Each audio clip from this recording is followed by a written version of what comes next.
Ford 6F35 full rebuild. The only thing I've done so far is slide the torque converter out. This is a two-wheel drive model, so it has this type of seal right here. First thing you want to do is pull the seal out. Okay. I used a pry bar to pop it out. You can also use a seal puller. Be careful not to gouge the housing here. During disassembly, you may have chosen to leave the cooler lines attached. Now's a good time to go ahead and pull those off. If you have metallic debris or catastrophic internal damage, you're going to want to replace this thermal bypass valve right here. Do note that the lines that thread into the valve block here have O-rings on them, and they might be torn or flattened down and could develop a leak. So replace the lines or just the O-rings if they look damaged. I'm just going to start here, taking things off from the outside, starting with the cooler lines. 8mm head bolts. This one's got a 10mm on it. Okay, I've got that loose. In this particular situation, it looks like the 10mm nut is stuck to the 13mm head stud here. That should not be like that. That nut right there holds the ground on to the transmission, so odds are the ground is broken. You can always wire in a new ground if that happens to you. Moving on, the next thing to get these cooler lines off of here is to get these two 10mm nuts off of here.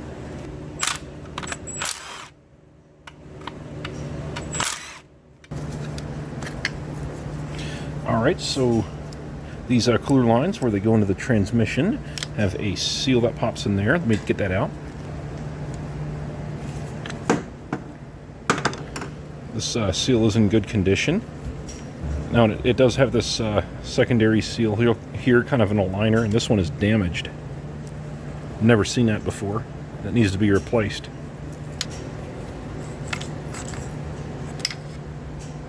Ooh, what in the world? These are loose too right here. They need to be tightened up. Alright, next I'm going to go ahead and get this harness retainer off of here. 10mm head nut. Do notate, maybe take a picture so you know how this goes on. And also make sure you put the stud in the same spot. You can mark it with chalk if you have to. At this point, I'm going to go ahead and get the valve body out. Start with taking this cover off of here. It is on a Fusion. It is siliconed on. If you're not sure, if you've got a plastic pan, it's going to have a rubber seal around it. If you've got a metal pan, it's going to be siliconed on. And it takes TA29 silicone. TA29 Motorcraft. And also that's what the case halves take as well. Got the transmission propped up to access the bottom bolts here. So they are 13mm head studs all the way around, except for the 4 on the bottom. They're 8mm bolts. Right there.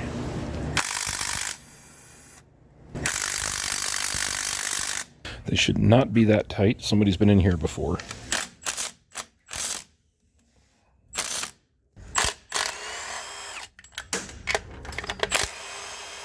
Alright, all the bolts are off that hold the valve body cover on.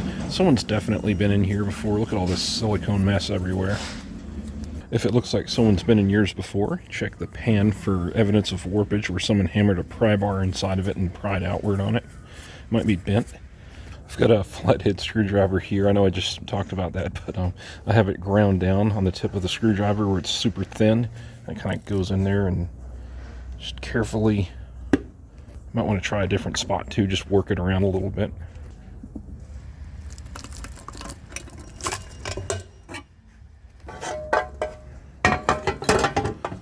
Holy cow, that is a lot of silicone. Somebody went overboard here. Oh my goodness. Wow. I'm curious what I'm going to find on this one. Oh my goodness. Wow. That is just sludge. Holy cow. Alright guys, you can go ahead and get this seal off of here. Ooh, that came off too easy. See, it just goes right on here and you just slide it off. That's damaged. There's a lot of damaged stuff on this transmission that I don't usually see. It needs extra attention. Right now I'm releasing this connector. See, that's what it looks like up close. That is the output shaft speed sensor. Oh, don't tell me there's silicone in this. That's not good. No, I just had to work with it a little bit. It's kind of, I think it was warped from the plastic and kind of deformed. Anyway, let's get this range sensor connector off of here. Inspect for silicone. Okay. Now there shouldn't be any. There's a dummy plug right here on the lead frame that you can hook into. Alright, now there's, I believe, 22 Torx 30s. Every single Torx 30 you see, you take off every bolt here and take that 10mm nut off right there.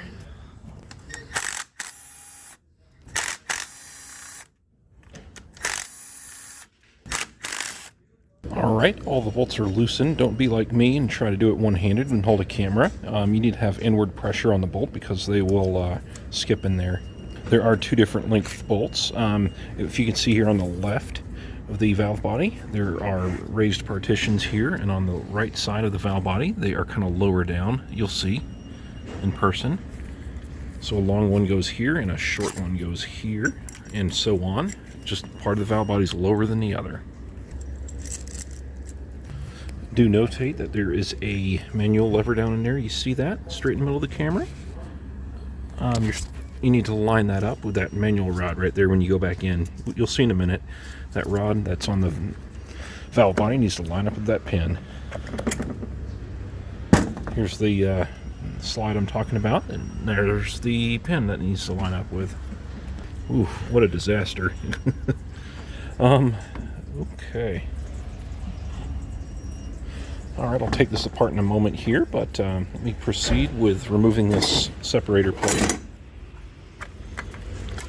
There's two separator plates in the transmission. One goes between the valve body and the case, and the other one goes in between the valve body and solenoid body.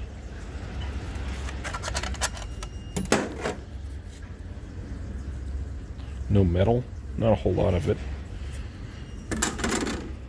There's the two feed tube seals. One of them's for the forward clutch and one is for the low reverse. That's where you air test if you want to.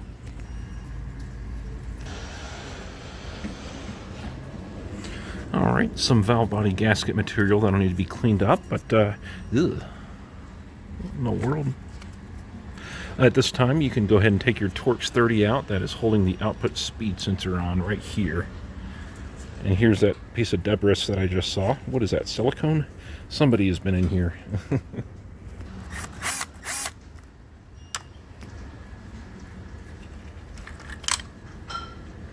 Alright, no evidence of major damage. If it looks beat up or there's metal all over it, then you know you've got a problem with probably the forward clutch. Alright. There's just silicone all over the place in there. I don't even know if that's what it is. What in the world is that? This, I'm going to set this on its back now. It is oozing out, and I'm going to go ahead and take the valve body apart now. Okay. 8mm bolt here, 8mm bolt here. Take those two out.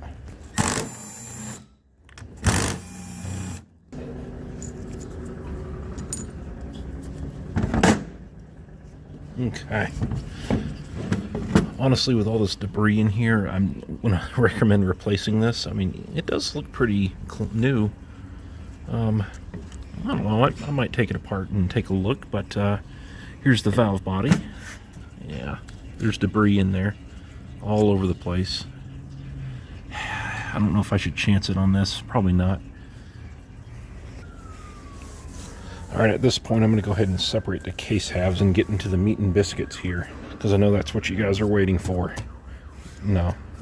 Okay.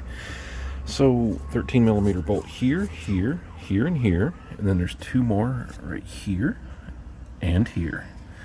And then all the way around. And then there's that one stud right there. Take them all out. Alright, they're all out. Alright, double check that all your bolts are out, and then you're going to want to get the longest pry bar you have and pry on this case boss right here. Put it in, I'll give you an example, like this. And, okay, well, that little pry bar is enough apparently. Push up a little further, and there you go. It's popped up all the way around. Now you can put your right hand here and your left hand here, pull straight up.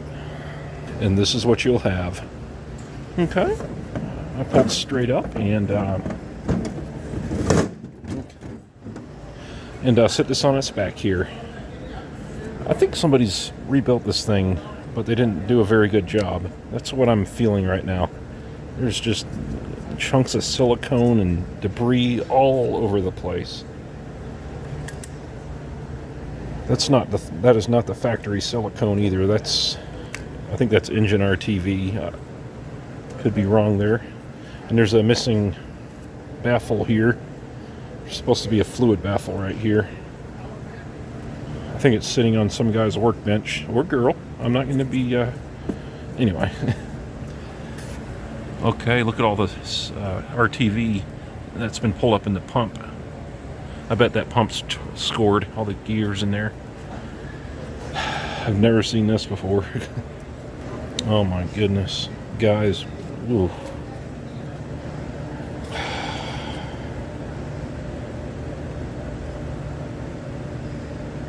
I don't know. Is that Scotch-Brite? Once upon a time. Anyway, I'm going to go ahead and pull the pump out now. There's bolts that hold it down, 10 millimeter head. The torque spec on is about 29 foot-pounds, I believe. 26 to 29.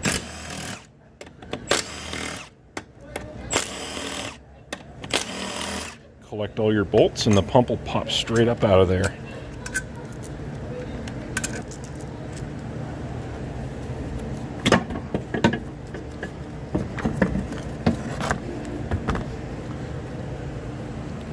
Always replace the front pump and the filter when you have one of these tore down. They are a very common failure because the fluid breaks down really bad in these transmissions and plugs up the filters and causes wear to the pump teeth. The filter has two different size tabs on them there. They kind of, you see that one's taller, or wider I mean, and that one's shorter. They align to the taller and shorter slots in the pump, and then the filter will rotate. Yeah, let's take a look in here. Oh my goodness.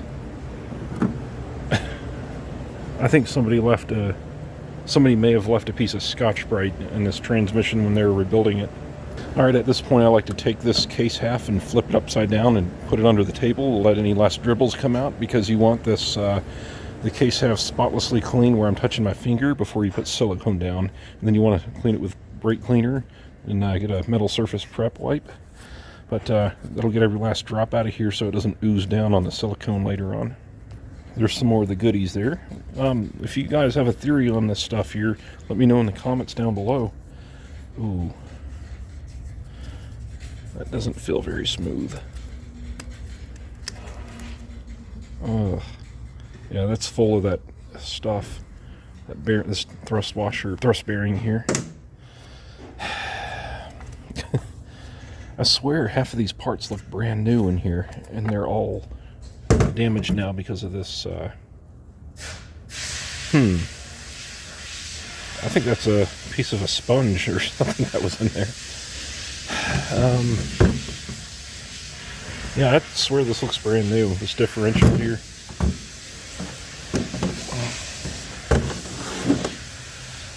Sun gear. Why does everything look so clean? Alright, with your left hand on this like that, and your right hand gripping this, pull straight up. Something like that. Yeah, this bearing feels tight too. It's full of that sponge or whatever that is. It's all down in here.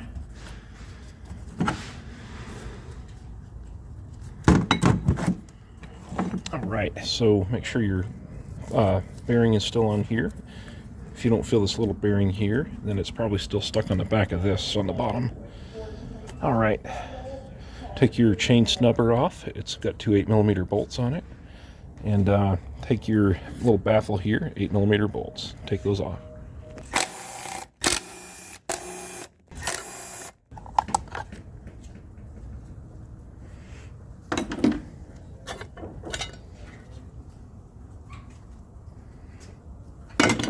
Alright. Ooh. The whole bearing's rotating. It's full of stuff. That's not as bad as I thought, but I've heard something fall out of that. Oh my goodness. So next, you're going to want to, well, go ahead and get these pump seals out of here, all of them, and replace them. All right, put those over here, and get your parking pawl out of here. You might want to put it in neutral. There you go.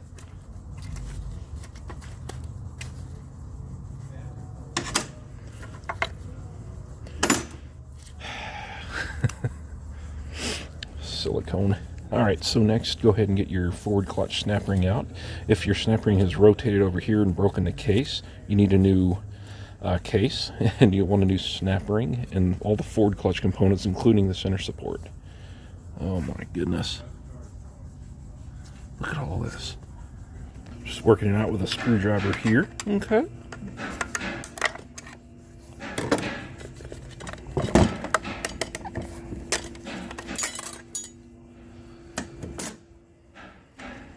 Oh my, I'm going to stop saying oh my goodness now. Alright, so get this sun shell out of here.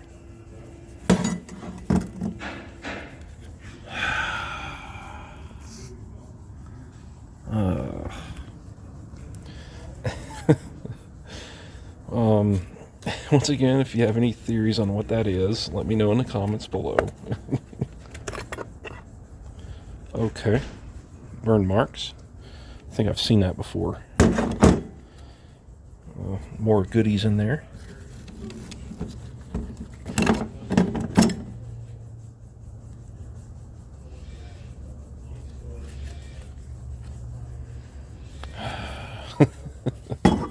These bearings are gummed up with sponge.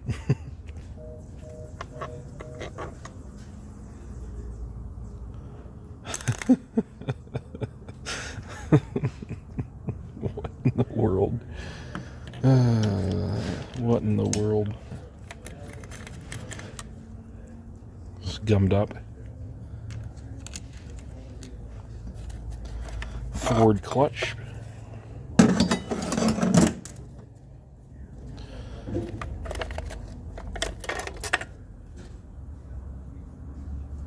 Sponge.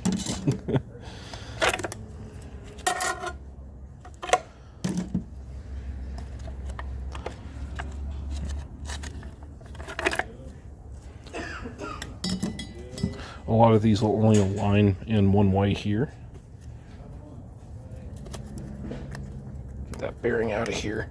I'll wait till later on that. Okay, here's the center support here.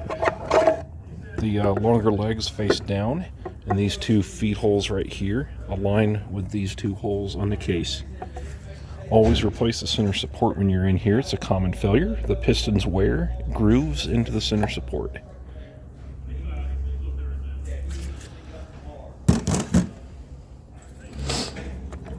Get this out of here.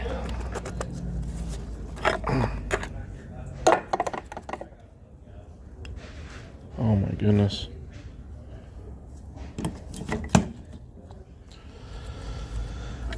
Alright, low reverse clutches. Ow. There's the last of them here. Here's a stack. That's all the low reverse clutch. Next, you can go ahead and pull your one-way clutch out. Test it for operation here. You can also just grab onto the input shaft and gut it. Pull straight up. Don't go to any angle or it'll get jammed in there.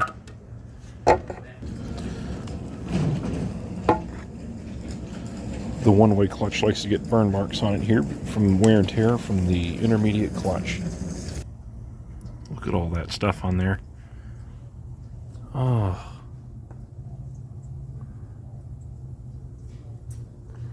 I'm going to go ahead and proceed with removing the intermediate clutch pack now off of this Sun gear.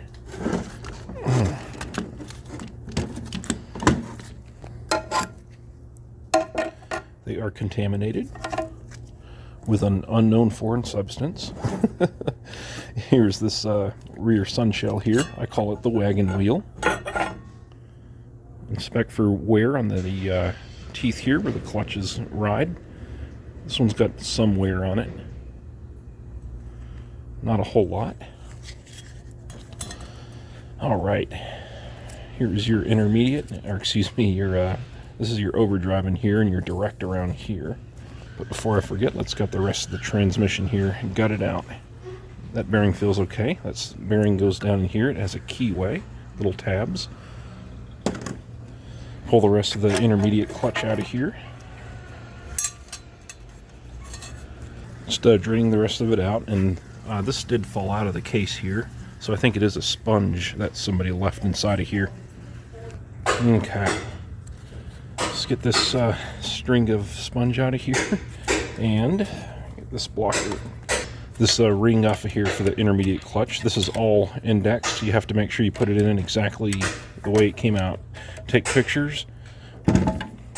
Write a diagram if you have to. Just put this in the same way. I'll show you all the tricks here. Alright, so this wider gap right here aligns with this return spring right here. This return spring, having two notches right here, aligns on the piston itself, which it has a wider gap right here. But I'm going to go ahead and get this snap ring out of here. It's indexed at the 3 o'clock position. See it? You just got to pry it out and get it out.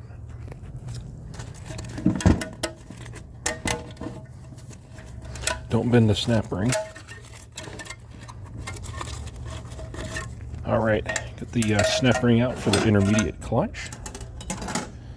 I'm going to get this. Alright, notice these two notches here. It aligns with this portion of the case. Take this return spring out. And now with a pair of pliers, I can grab onto the intermediate clutch piston and pull it out.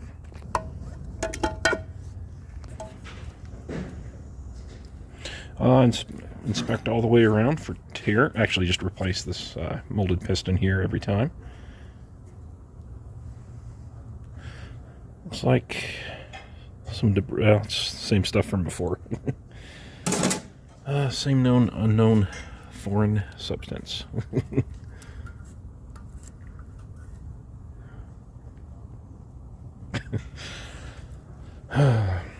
Take the overdrive clutches out here. See the snap ring that I'm touching with the pick? Go ahead and pry that out.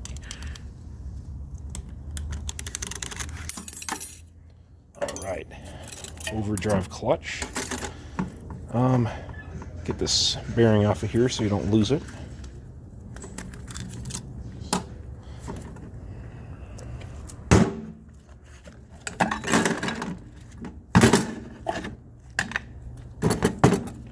Doing this one-handed is a little tricky. Alright. Alright, here's the pressure plate. I can tell you right now this overdrive's gotten hot. Oh yeah. Overdrive is usually the first to go when the pump fails or is restricted with a sponge or unknown foreign substance. Yeah, this is fried. Alright, so I'm going to take this apart here tomorrow. I'm going to continue on with this video. It's not done yet. But I'm going to continue on tomorrow and pull this apart with the direct. Take that out and show you how to get the overdrive piston out. Alright, see you in a second. Alright, you guys, let's move on to the next step here. I believe I left off where the overdrive clutches, I just pulled the clutches out and stuff like that there. So let's disassemble this direct and overdrive drum. Okay.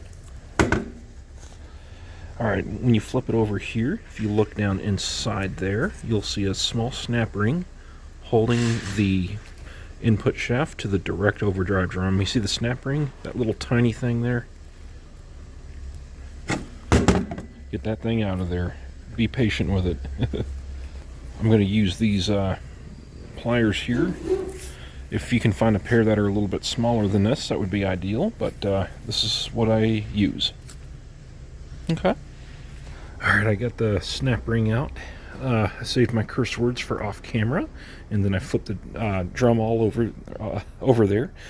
And it is going to squirt fluid out at you. See, that's transmission fluid on my glasses, so wear safety glasses when you get that snap ring out. Alright, it's been about 12 hours. I finally got my glasses clean. No, I'm just kidding. All right, keep that somewhere where you're not going to lose it. It's very small.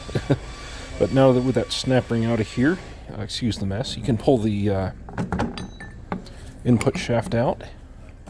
This is the overdrive hub. It's kind of got some friction and kind of stuck to the shaft here because, as you can tell, it's blue. It's gotten hot. So this needs to be replaced.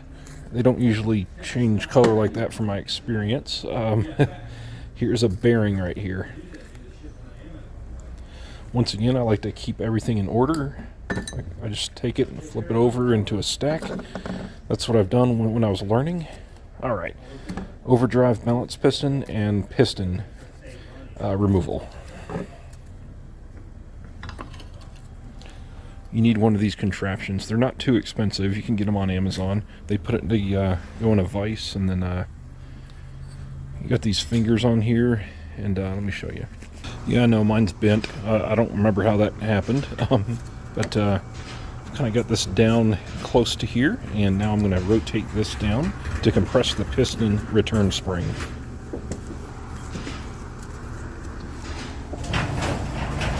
Showing you guys the wrong spot there. Okay, it's compressed down. This is the return snap ring right here, or the snap ring that you have to take out. You see?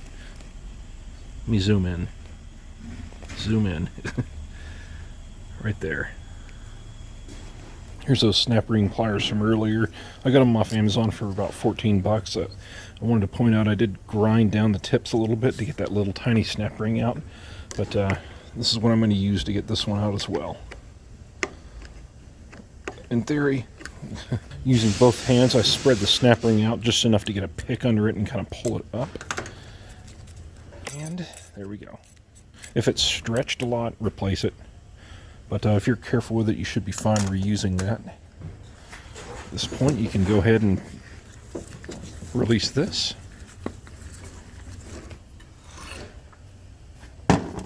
Balance piston right here. Oop. Replace that. Should come in an overhaul kit. It's a molded rubber seal. Here's the return spring. It goes in like that. So I'm going to go like that. Shake it. If any of the springs fall out, replace it. And here's the overdrive piston in here.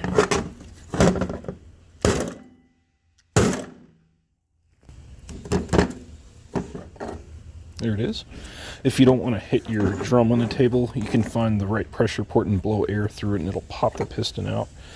But inspect for scoring and damage. Replace if necessary, but otherwise, just replace these two O-rings here. Take your old O-ring off and match it up first with one of the O-rings from your kit. Make sure you've got the right one. This one's got sort of a blue tinge to it a little bit. Anyway. Moving on, clean all this junk out of here. The next thing you want to do is get your direct clutch piston out. But first, check for wear to this bushing right here at the end. You see that bushing?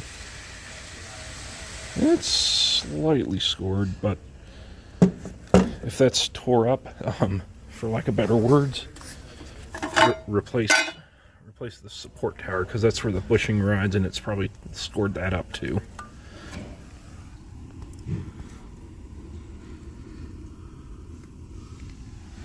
Actually, I believe I'm actually getting a new one of these anyway, with fresh Teflon rings already installed on it. To get the direct clutch snap ring off, you're going to need this special tool here. Let me find a number on it for you. Alright, there's the gap, the snap ring gap. Put this on here and go to a press. Push this down. Do not push it down too far, or you'll snap this tang off of the cylinder here. See, it'll snap that. Just get it enough where you can pry that snap ring out of there. I just did that off camera. It literally took like 2 seconds. Pushed down just a little bit, had my fingernail underneath that tab I told you about, just to make sure it doesn't get squashed there. That's the snap ring for the direct cylinder here. Just make sure you put that in the same spot and pull the cylinder off.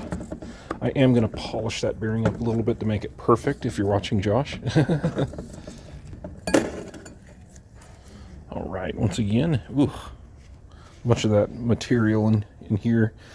I'm going to be starting out with a brand new case half, by the way, guys, because of all this mess in here. And I'm going to be one at a time cleaning and installing the parts carefully. Right now I'm taking the direct clutch molded piston out.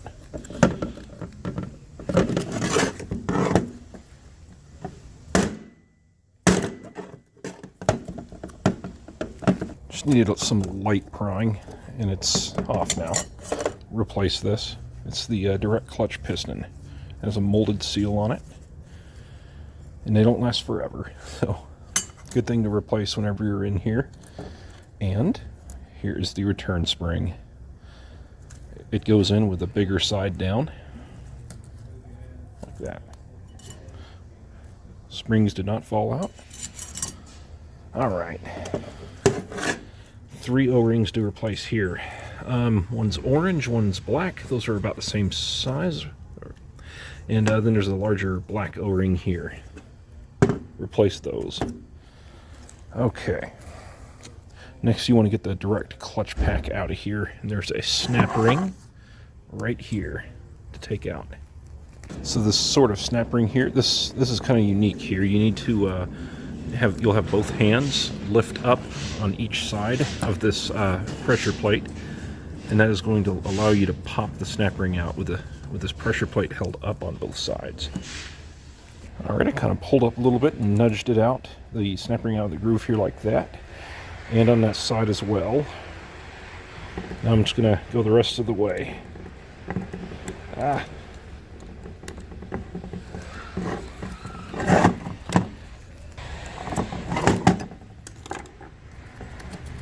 Just about there. I promise. Okay. Easier with 2 hands. Alright. Alright, so pressure plate. I need a tripod. This is not fun. There we go. Pressure plate. Disassembling the direct clutch right now. That is a burnt friction material. It's black, see?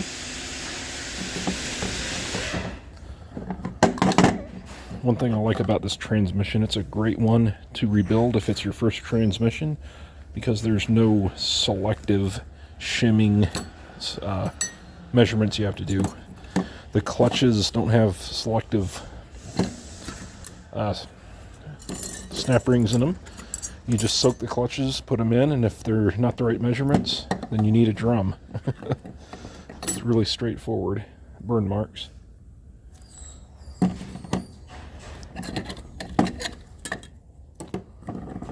I'll tell you how many frictions and steels there are when I reassemble this.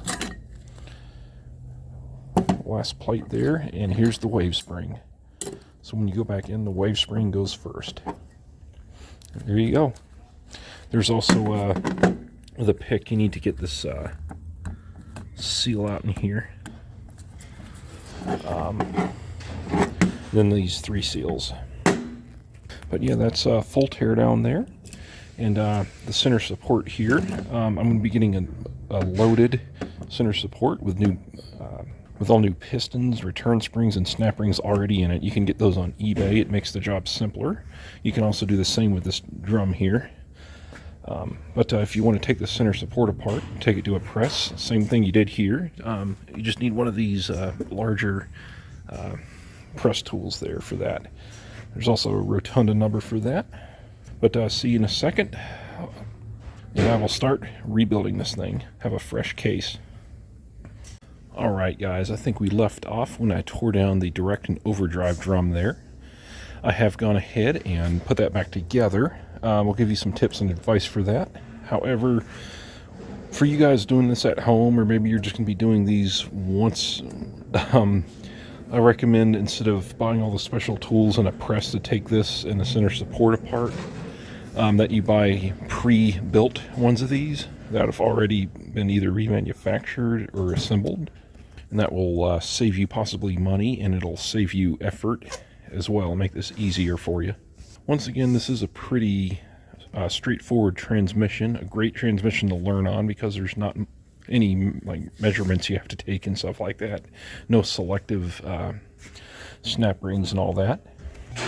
It wouldn't hurt to check the clutch pack clearances and stuff just to make sure you didn't leave a disc out or something like that, just to be transparent with you guys. Anyway, this is a brand new transmission case because this one had debris everywhere and I didn't want to miss any of it in one of these holes or something like that. So got a brand new case here, and if you get a new case, you will need to swap your range sensor and parking paw lever over and this vent here. But in order to take the parking paw lever out and range sensor and all that, first take the detent out, that 8mm bolt, and that'll come out. And then punch that pin out right there. You see that little drift pin? Punch that out, and the parking paw and range sensor will come out. You will first need to slide this rod up here. Slide that out of the parking paw and all that. You don't have to unbolt this lever off of it. You can just slide it up with the nut on there still, and that'll allow you to slide this out. And then you can put it into your new case. One more thing I did is I bought a loaded direct support tower here. When I say loaded, I mean it comes with new Teflon rings already on it, and that blue stuff is assembly lube. You want to put assembly lube on everything. Let me be more specific here. When I built this, I put assembly lube on every surface that a O-ring touched. Piston seal O-ring or molded piston, put them on that as well. This is the direct piston right there. I put assembly lube on there. Anywhere rubber contacts metal, lube it. And I did soak all my new clutches in transmission fluid for 15 minutes. You can sit in there and just wait for all the bubbles to come out of the fluid. It's just the air escaping out of the clutch disc there. And you're going to want to do the same with the bearings if you're getting new ones. You don't have to do it for 15 minutes. Just put them in the fluid, move them around, wait for the bubbles to stop, and that way these bearings are pre-lubed. This is AMSOIL transmission fluid right here in this instance. There we go. Just so they're not dry. Alright, and once again, this first bearing here has a keyway. You notice in the bottom there's a larger gap right there and a shorter right there. Hold on, my thumb's blocking that. There we go.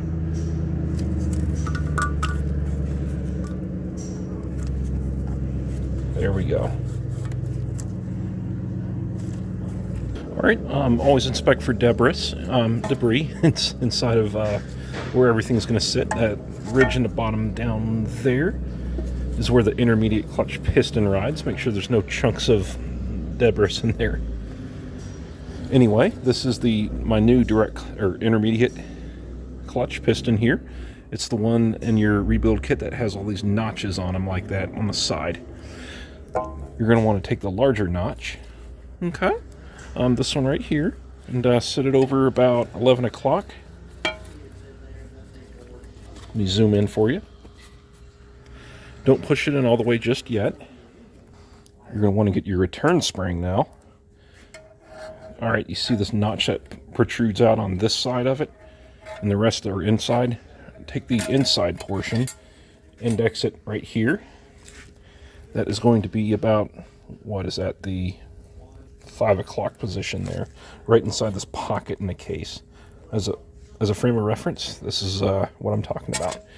And the reason I had you hold off on pushing the piston down is that way you can rotate it right here and line up that with the larger hole there on the piston.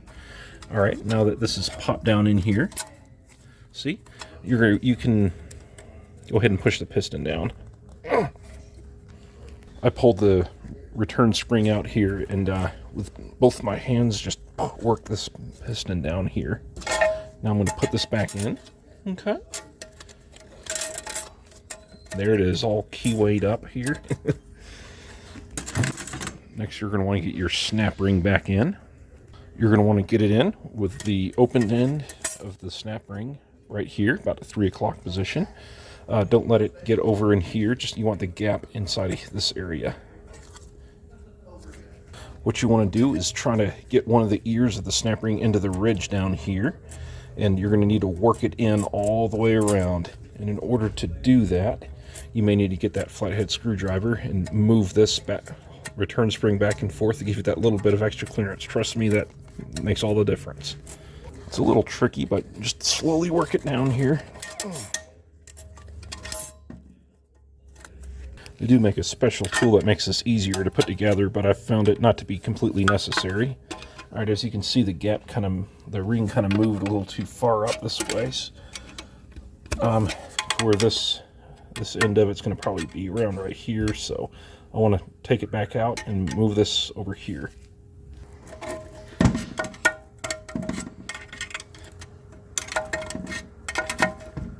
Okay, both ends of the snap ring are in the recess now.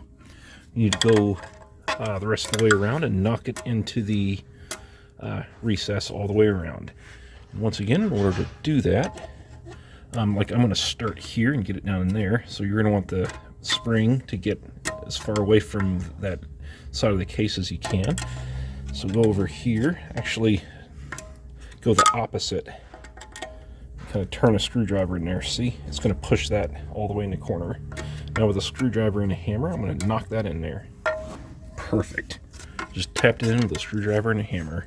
And now I'm going to just punch it in right there. So go to the opposite, rotate, and now I can punch that into the recess. And there you have it. Snap ring is all the way in. Next, you're going to want to get your intermediate apply plate. This thing right here. That one's got a larger gap right there. Line it up with the area with the 2 notches on the pressure plate. Get any chunks of debris off of it first. There we go. All the way in. Okay, so the next thing I'm going to do is drop in the assembled direct overdrive and intermediate drum here.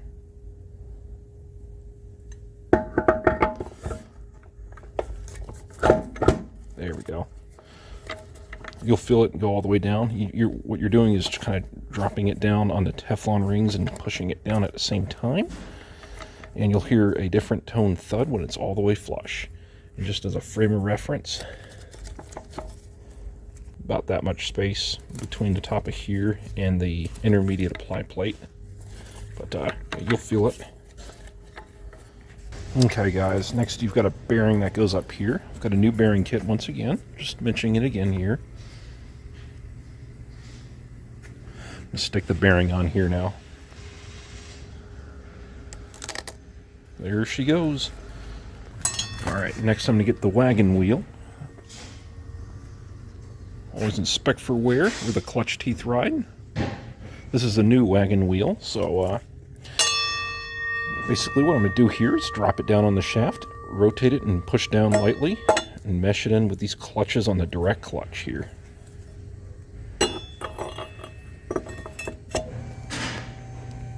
Zoom you in. That was easy. You see how close it is right here to the drum? That means that you're all the way flush. It's sitting on top of the bearing in there. Alright, so next I'm going to insert my wave spring for the intermediate clutch. See that notch there? Put it on this recess. There you go. Intermediate clutch steel plate. You see these 2 notches here? Notches all line up in the case here. There you go. Now we have a clutch disc. There you go. Sorry, I'm so boring right now. Alright, and next we have another steel plate.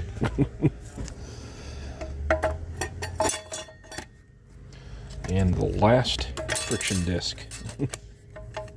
Alright, and I believe next I'll go ahead and stick this one-way clutch in here. See those 2 notches? Once again. Be careful, make sure you put this straight down. Don't drop it or it'll get cocked in the case and jammed. So just be careful and put it down. Okay, it's resisting. Go around and look for a gap. You see that gap right there? Compared on the opposite side, there is no gap on the case next to that. So just, the gap's over here now. All right, there's the gap.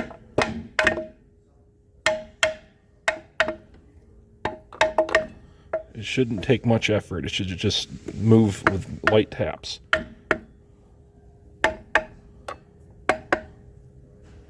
There we go. Planetary.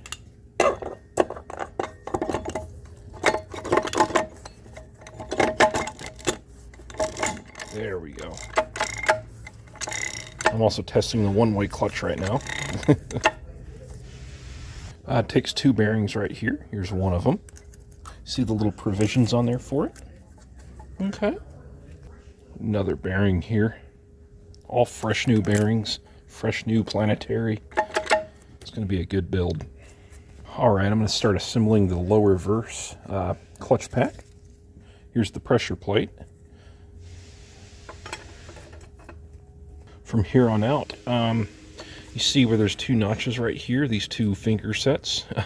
From now on, instead of going like this, we're going to go like this. Lower verse does have 3 clutches and 3 steel plates.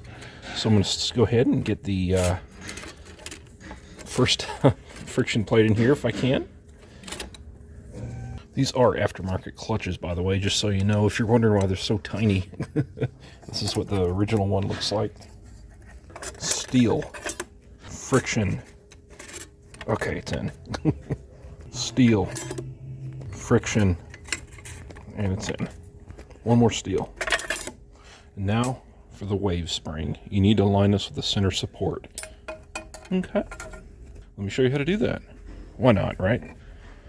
Okay, so here's the 2 feed tube holes here. See those holes right here? That's where those align. The longer fingers go down. So let's just, real quick, put this in like that. Oops. There we go. Alright, so flip it over like this.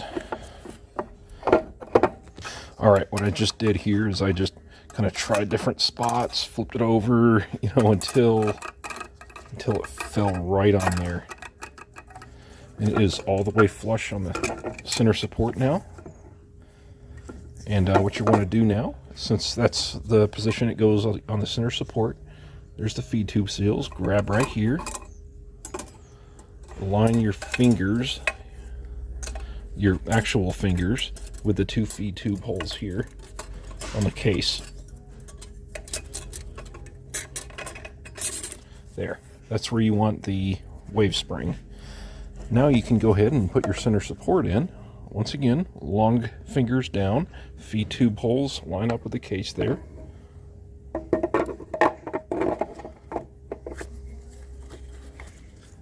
Moving on, next I'm going to get this forward Planetary here. Mesh the gears in. See how I did that?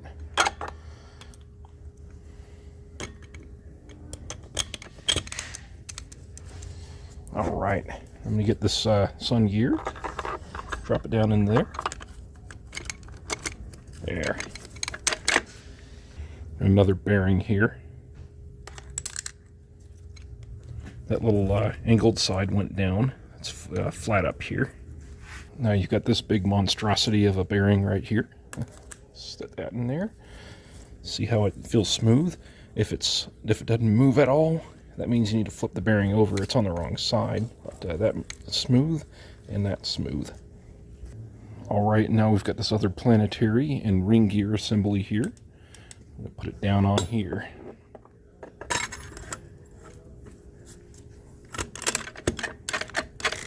Alright.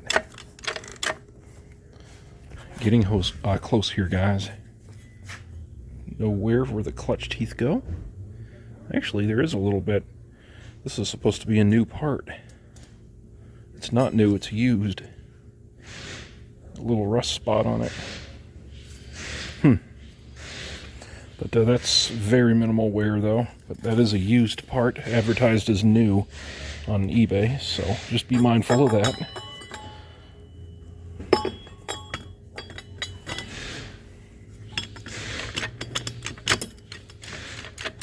There we go.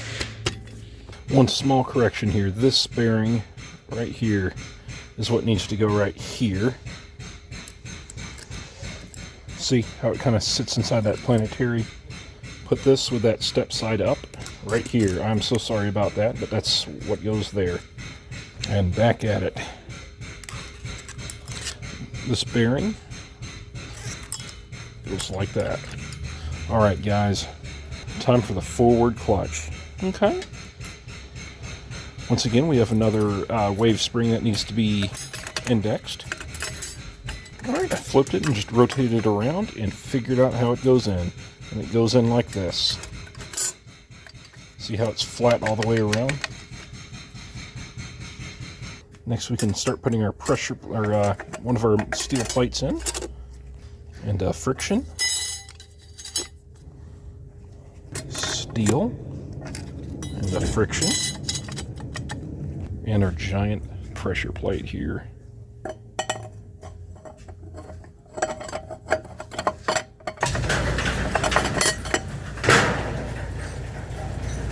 Next you want to install your forward clutch snap ring here. It has a little bevel to it, see?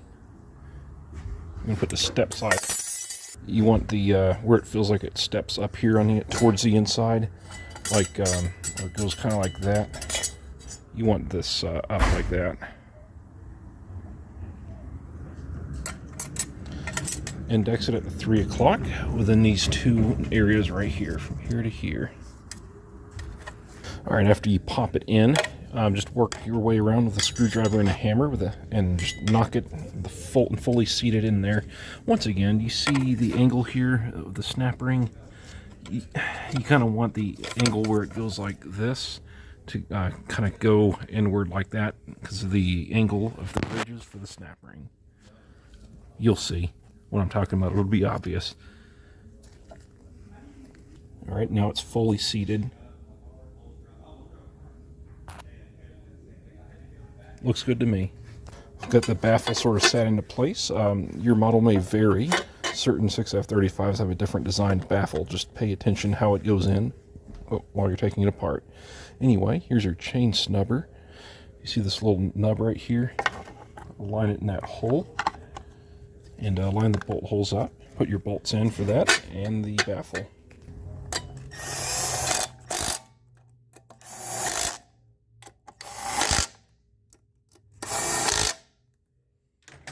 Inspect for pieces of Scotch-Brite in the case. Make sure the case is smooth right here with no ridge. The old case does have a ridge. Buy a case saver or get a new case if you have a ridge right there. And also if the forward clutch snap ring had rotated and broke the case right here, get a new case as well.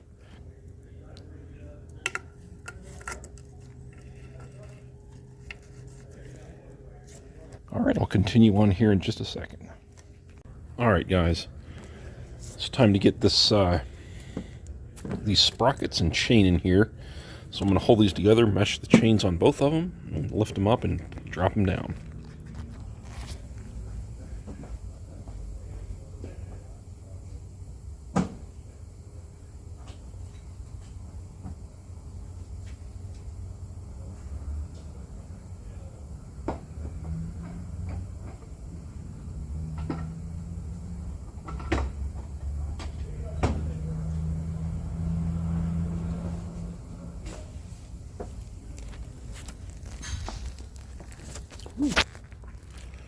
Alright, that one's set down all the way. This one needs a little bit of persuasion.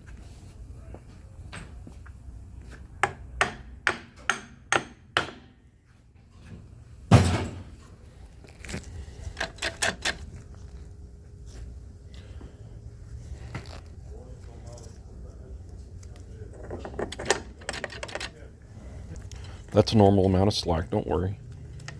Final drive assembly. Okay.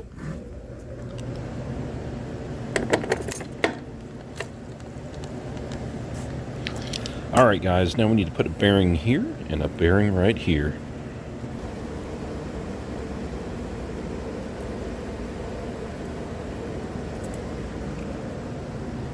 Alright, so the wider portion of the bearing I'm going to put on top here. Make sure it spins. If it doesn't spin, you might have put it in upside down. Same with this one. You see the recessed ridges there? You want to put those up. Or excuse me, the protruded ridges. Put that up. Once again, these are new bearings. I'm just trying to pre-lube them a little bit here. Turn it, make sure it's not tight, and flip it around if it is. It might be upside down. Go ahead and make sure it's in neutral, or any gear besides park. You want to get this not in here. Make sure the parking paw is clean.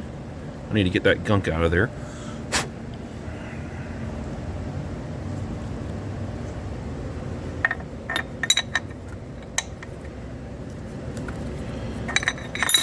This is always fun. Oh, there we go.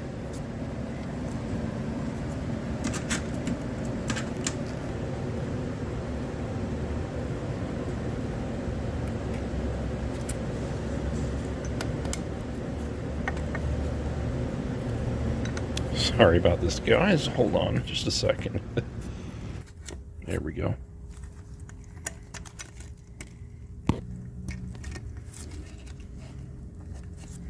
All right. That little hook down there went around the parking paw there.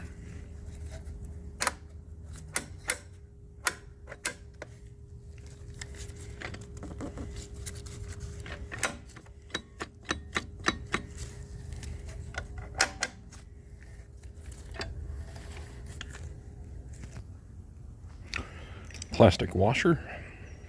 Has 3 tangs on it here. Line the tanks with the holes. See?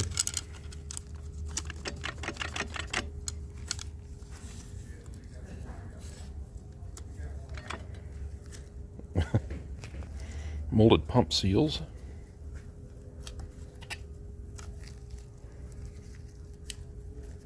These all in here.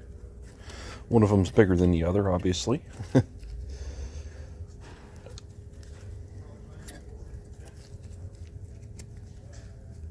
That big one in now. Make sure there's no debris in these. There we go. Go through and just make sure they're pushed all the way down.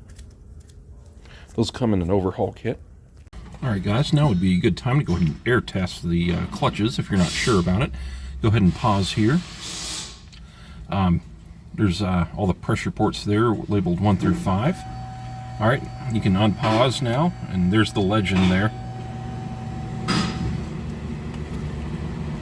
Alright guys, what do you say we get the filter onto the pump and get the pump bolted on here? Always install a new pump on these, you guys. Oh my goodness. They are such failure prone areas.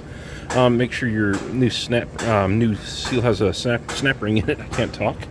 And make sure the seal's on it here. That seals it against the case. Check the description below. If I find any mistakes or any tips or advice from the video after I finish it, I'm going to put any corrections or tips down in there. Anyway, I'm going to lube this O-ring here, and if this video helps, please consider giving it a like. But yeah, I'm going to put a little bit of transmission fluid on this seal here.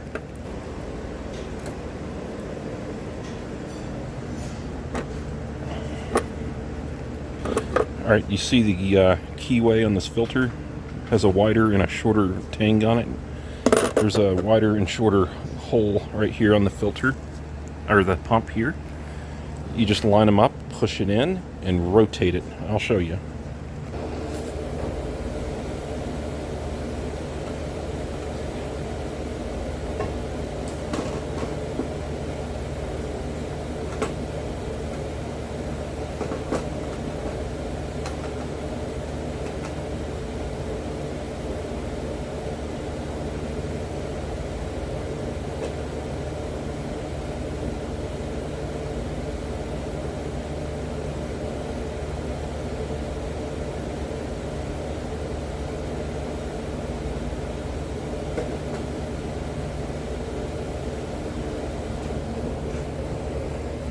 If you notice that, my seal did fall off, and I just made sure to pop it back on. Okay.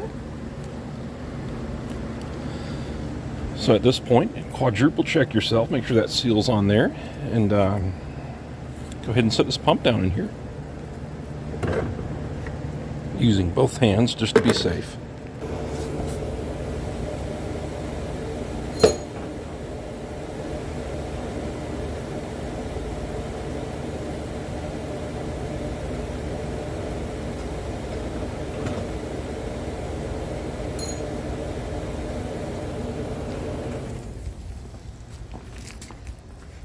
Make sure the bolt holes are lined up.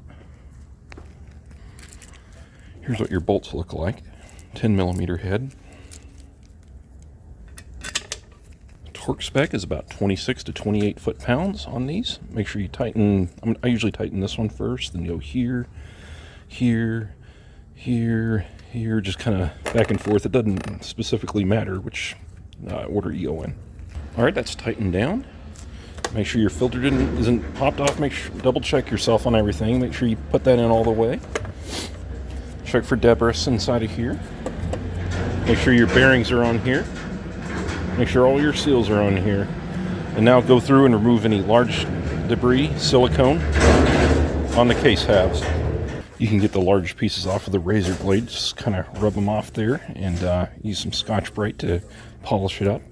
And then I use brake cleaner and a rag, brake parts cleaner, and get it prepped for silicone. Make sure your dowel pins are in here. If they're not, buy new ones and install them. All right, go back through, make sure there's no pieces of shop rag, little fibers embedded where the silicone is going to go. Clean it off if there is. If you've got a new case half, make sure the dowel pin from the old case half didn't stick into the converter housing. If so, knock it out of the converter housing. You only want one dowel pin in each respective hole. You're going to want to use Motorcraft TA29 silicone. TA29.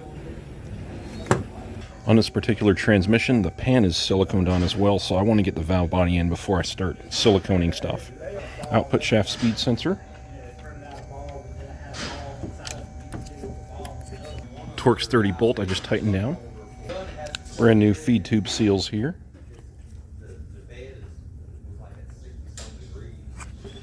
Get a new separator plate. There's two in this transmission. One of them comes with the valve body, but actually the solenoid body it comes with. But locate your separator plate with the two holes here. They correspond to the two feed tube seals here. That angled side, put that down right here.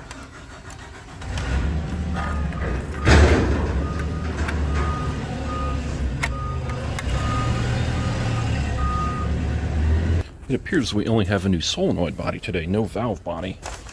I'll let him know, but there's no solenoid body tag. You need to program the new solenoid body to the car, solenoid body ID and solenoid strategy. In this case, it doesn't have a tag, so you need to look on the side of the connector on the lead frame here. And there it is. If we can make that out here. 1329 George 2510 6836. Then the ID is 2AF7588. Okay, so that's how you do that. Alright, you guys, I'm getting a new valve body in this thing here. The new valve body comes with this plate that you need to transfer to your core. It is just a shipping plate. Transfer the screws as well. Make sure your 3 check balls are in there. 1, 2, 3. Accumulators. One right there. And that's it. Make sure your manual valve's in there, not bent up. Alright, looks good. Okay, here's the back of the solenoid body. There's a dowel pin right here. See that dowel pin? And there's another dowel pin right there. Make 100% sure that they sit down evenly in the valve body. Check and make sure it's flush all the way around. You can align the holes to help, the bolt holes.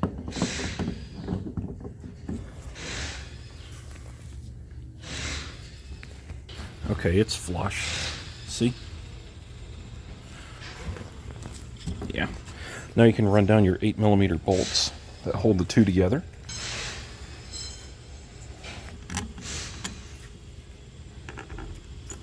89 inch-pounds. Next, you want to go ahead and get your 22, I believe, of the valve body bolts. Go ahead and get them started. Don't put anything in this hole. That's where the stud goes, right here. If you notice, this is higher than this. The short bolts go on the shorter spots, and the tall bolts go on the taller spots. Generally speaking, all the short bolts are right in here, and the tall bolts are right in here. Just generally speaking, this is an oddball. That's a short one right there. But yeah, there you go. If you want to set the valve body down on a level, clean surface, you can put all the bolts in that way, and they should all be about the same height after the bolts are dropped in there if it's on a level surface. Okay, got the bolts set in there. Next, you're going to want to go ahead and line that hole up right there with that stud and slide the valve body on. Pay attention. This manual lever right here needs to slide onto that rod for the range sensor. This open area right here, see? It goes, meshes in there.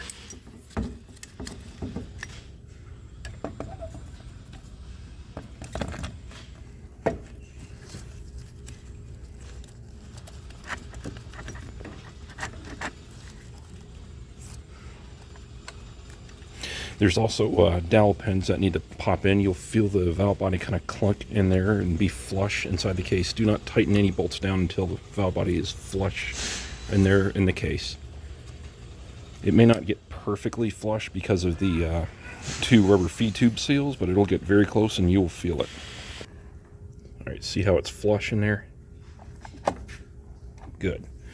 Now you're going to want to run down a Torx 30 valve body screw here and run this one down as well. Just not full torque, just snug it down and keep this flush. And then you're going to want to torque these to 89 inch-pounds. Work inwards to outwards, like here, here, here, here. Kind of like you're torquing a cylinder head. No particular order is super necessary, but I'm going to go ahead and torque that real quick. All done. 10mm nut right here on the stud.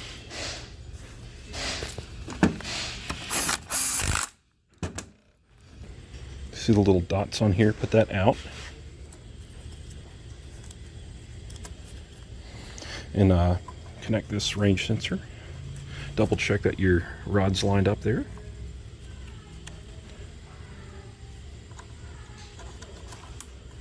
Connect the OSS.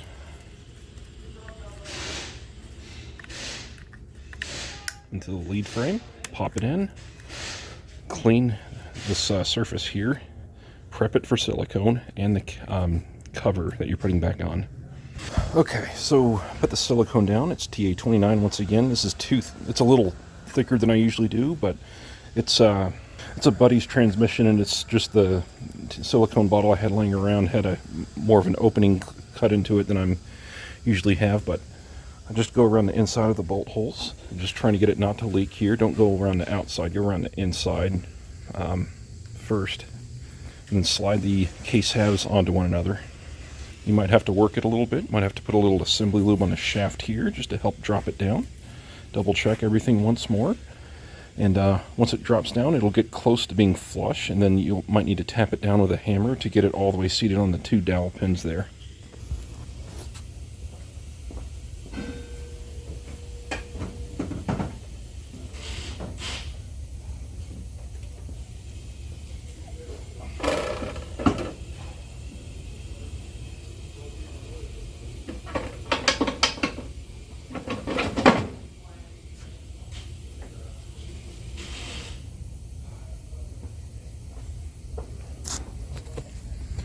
That went together easier than it usually does.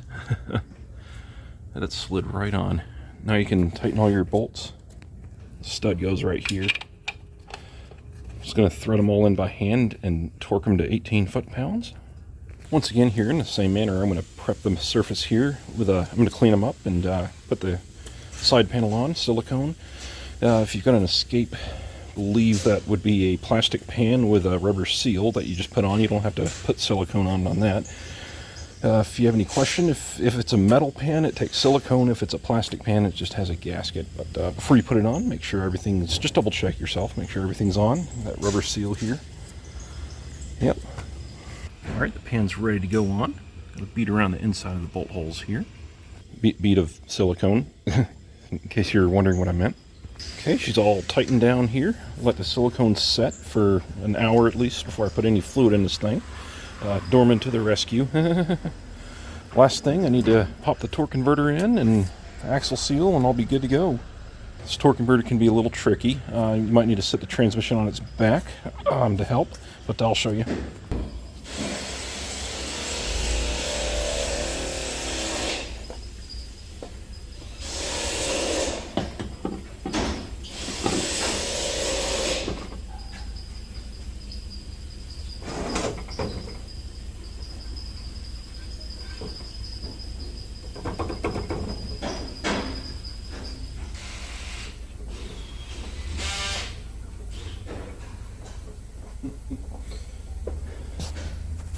Alright, what did it for me is I put assembly lube all over the splines on the input shaft and the stator, and listen to this noise here. That's the noise you want to hear. That's as deep as the torque converter gets right here. About that much.